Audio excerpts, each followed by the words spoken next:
Because what we need in rugby league, we need our stars to become characters and our characters to become stars. So what you're hoping for is the latter this year. Right. I think last year, before he got injured, he was in such good form that he should have been in the conversation as one of the best players in the competition. I think he was certainly one of the most. Similarly, the year before, he was outstanding as well. Certainly, his improvement, the arc of his improvement has been really strong. I certainly wouldn't hold it against him if the guy goes out and wins it, because it means he'll have had a stellar year, and he's a player I enjoy watching. So I'm surprised a little bit at you just. Well, I thought, but he's a bit of a favour yours though, isn't he, Gellin? So maybe it's not. And also when you look around at Super League and you look at the Man of Steel award, it rarely goes to the favourite overall over the years. I mean, Darryl Clark was a big shock when he won it. Zach Hardacre was a surprise from the start of the season to where he got to at the end of the season. He was nailed on, but earlier on in the year he was a surprise, certainly given his patchy record up to that point. And Danny Houghton last year, I don't think anyone was tipping him for it at the start of the year. No, that's true. So there you go. There you are. Okay. Promotion then. Anybody getting out of the Championship this year? Yeah, so basically you could pick either no teams are going to go up, or pick up to 4 teams to go up. So the numbers, the percentages and stuff will be all over the place if people wanted to add it up.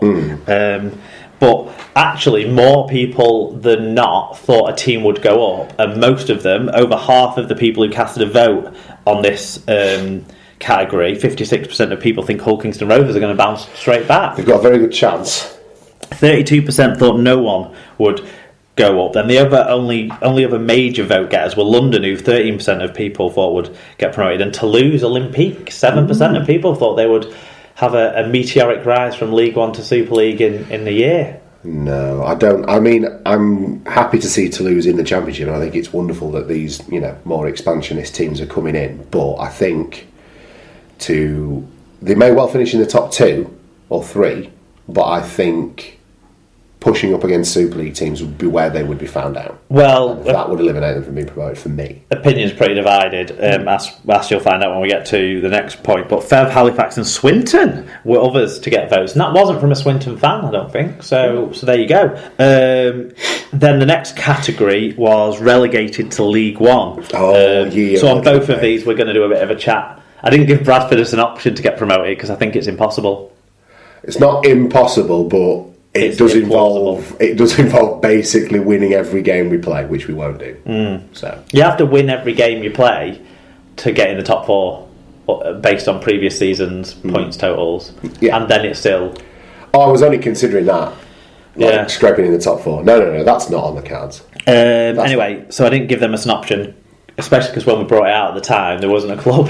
No. Relegated to League One then, so you would have to pick 2 people here, and we gave every one of the Championship sides, but the ones that came out on top, overwhelmingly, Bradford were voted to go down. 61% of people suspect that this year might be too much of a hill to climb, those minus 12 points for your Bradford Bulls. We'll see. Then it was a bit of a closer affair between the other Northwest clubs in the Championship, actually. So Swinton 38%, Rochdale 34%, of course they've just gone up, and Oldham 30%, so that's the 2 sides who went up the year before, and then the other side that went up last year. 16% thought Sheffield might go down. I'm not sure how much that has swung around since they seem to have steadied the ship in the last week. Dewsbury and Toulouse both got 8% as well. Votes 2 for Halifax, Featherstone and Batley.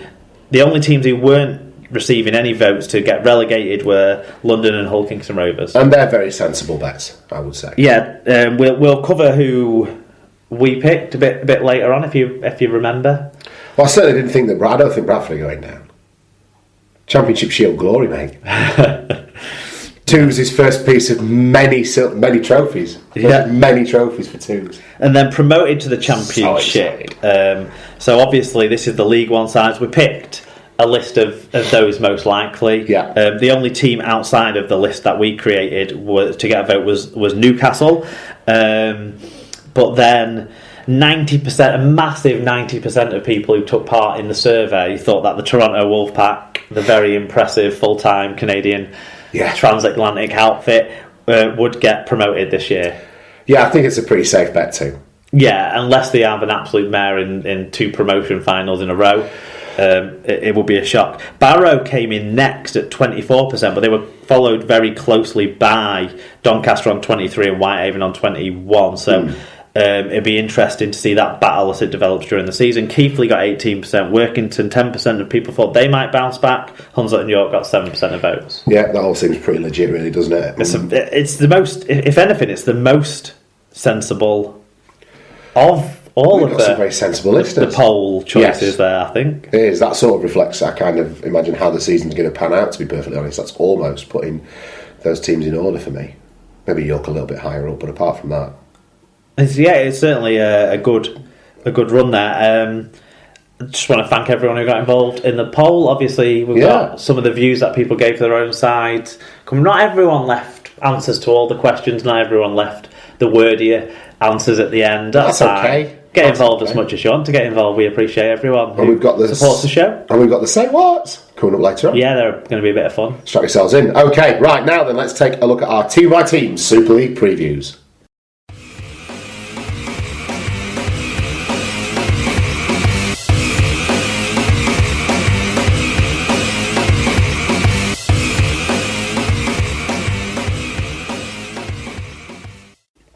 Right, so as promised then, let's start with the Super League's new boys. Leigh Centurions finished top of the pile in the Championship and came second in the qualifiers, earning themselves automatic promotion to Super League for this year and got to the 5th round of the Challenge Cup. Mark, what does 2017 hold for the Leigh Centurions? Well, I don't think... what I think it holds and what the Leigh fans will want it to hold, I don't think will necessarily match up. But no. I'm not seeing them jumping straight into the top 8. If they can do that, would be a magnificent achievement. But I'm seeing that the focus should be preserving the Super League status. I don't see it being an easy ride through the first part of the season, but relatively safe passage once they get to the level that they're more experienced at. There's 2 main weaknesses I see when looking at the squad. They're the older side in the league, average age of 28, but particularly in the pack, squad numbers 8 to 13 average 32 years of age. 10 of the players in the squad are 30 years or older, and there's a few 29-year-olds in there as well. Keeping players fresh will be important, but it may cause consistency and continuity issues if they're having to change the side around a lot to keep those players fresh. Then the second weakness to me is a lack of strike power out wide. I don't look down that list and see anyone who's a prolific try scorer or an accomplished top level try scorer. Like Matty Dawson, he's got a 1 in 3 try Super League record. Adam Higson is a 1 in 2 try record for his career. He's never played in the top level. James Clare has a little bit of a better record, but not a lot of games at the top level, so unproven as well. And then you look throughout the rest of the squad, and I just don't see that continuous strike power from the outside backs. Where they are strong, though, is obviously experience with all those older players. But people like Hyam, Stewart, Hansen, they're proven winners and total leaders in their own right. There's good depth in the creative spine. I mean, when you think that Hyam's backed up by Plithia and Hood at 9, Hampshire and Reynolds can come in and play the halves. They've got people like McNally and Lee Smith who can come in and play fullback. I think the quality depth that they've got will allow them to overcome any problems that they might have come the middle 8s, and they'll comfortably cruise through that stage. What say you? No, I agree with them.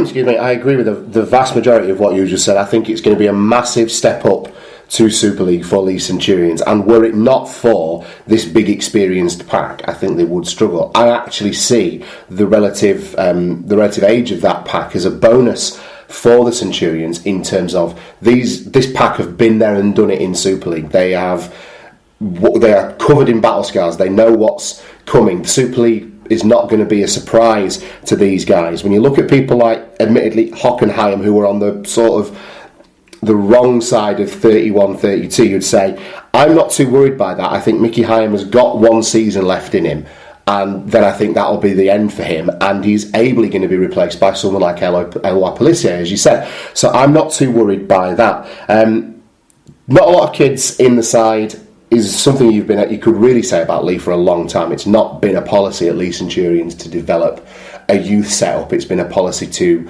get promoted into Super League. So maybe if they stabilise after a year or so in Super League with this experienced older side, that could be something that they start to bring in to help them level out. But also I agree with what you said about age and recovery time being an issue for them midway through the season if they start to pick up some knocks. And yes, out wide they do look like they lack some strike power. But if you were going to feed this average back line, then in Martin Rigid and Josh Drinkwater, you've got two very able halves who are going to be able to distribute the ball, play either side of hooker, and give these lads the opportunity. Now, Ben Crooks and Willie Tonga in the centre for me are going to be key. If they play well and do well for their wingers, they could score points and be putting wingers over, particularly Willie Tonga, who's vastly experienced.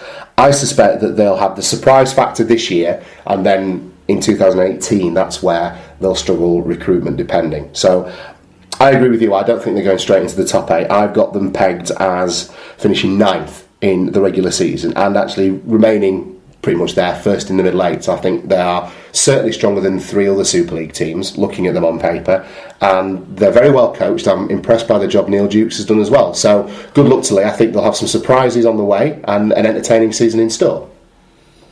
Let's look at who we think the key players are going to be then. I'll go first again. One thing I noticed is there's only 12 players who've been in the side for more than 12 months in this squad, but it's one of the new players that is my key player. Excellent. And it's Glenn Stewart. Right, okay.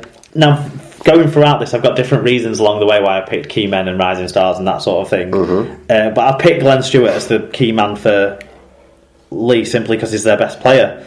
Yes, as did I until moments ago. We can pick the same people sometimes. At 33, and after a heavy workload at Catalan last year, it's how much Leigh can still get out of him, I suppose. But he's a professional and he knows how to look after himself, I'm sure, and he'll have a top season, I believe. Then in terms of a rising star, I've gone with Ryan Hampshire, partly because of what you said. There's not a great deal of youth in that lineup. But also, he can play in a number of positions, and he's probably ready to break through now, isn't he? Well, and it's almost getting to a make or break point to see how much of a Super League star he can become. He needs to find himself a space in that team and deliver regularly. But I know he's got the skill to. That's why he's my rising star. He certainly has the skill to, and he was my pick for a rising star as well. But I wrote Hampshire ?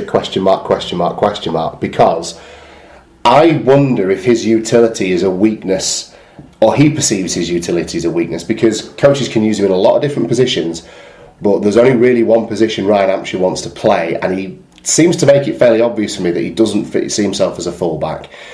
No, he tries to not catch balls at all. Precisely. To try and force himself out of that position. Exactly, which isn't... I'm starting to think if there's a question about attitude with Ryan Hampshire, I hope he proves me wrong, because he's a potentially phenomenal player. He needs to kick on, and in this Leigh side he has an opportunity to be that shining young light. So I hope he does it this year, because it would be really important for Leigh if he does. But it's, like I say, Hampshire ? For me. So Glenn Stewart was your key Glenn well, of course he was. You know my feelings about the gift. Your model. He's my key player for Salford, and a little bit further. He's also my key player for Wakefield. So trying to segue him as much as possible, mate. You went into your predictions a little bit. I did jump in. I've got them finishing 11th in Super League, right? But then a steady second in the qualifiers. I think there's other, because of the lack of provenness at this level of some of those players in those key positions is why I've gone there.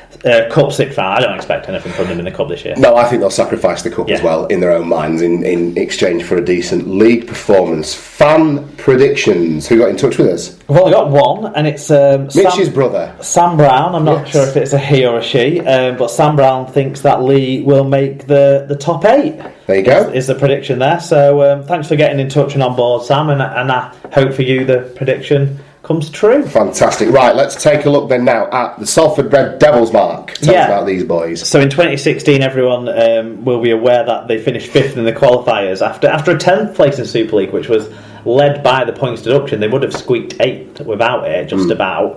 But 5th in the qualifiers, £1 million game winner though in dramatic, exciting